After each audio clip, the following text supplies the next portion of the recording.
In the first light of day, his work begins, slowly, step by step.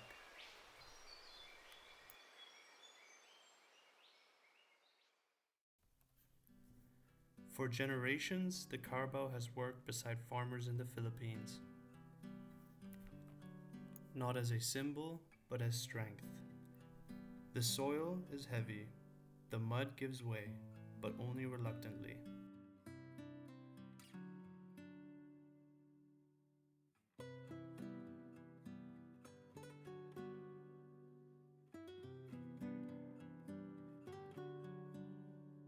He pulls, he carries, he waits. He pulls,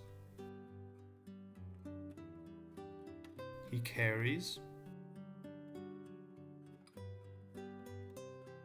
he waits.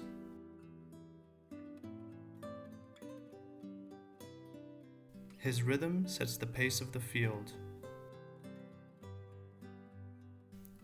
This is not fast work. Rice does not grow in a hurry. Every furrow in the earth is the result of patience, not speed. His strength is not in sudden bursts, but in endurance. For hours he moves through the field without resistance, without haste. For many farmers, he is more than livestock. He is part of daily life, part of the family. The Carabao is the farmer's best friend. Hoof in water. Plow in soil.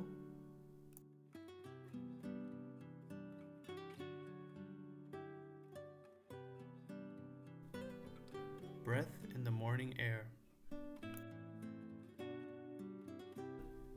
At the end of the day, lines remain in the field. Marks of preparation, marks of hope. Because every plowed field carries the promise of a harvest. A harvest in Don Jose Aguirre, in Mindanao, in the Philippines.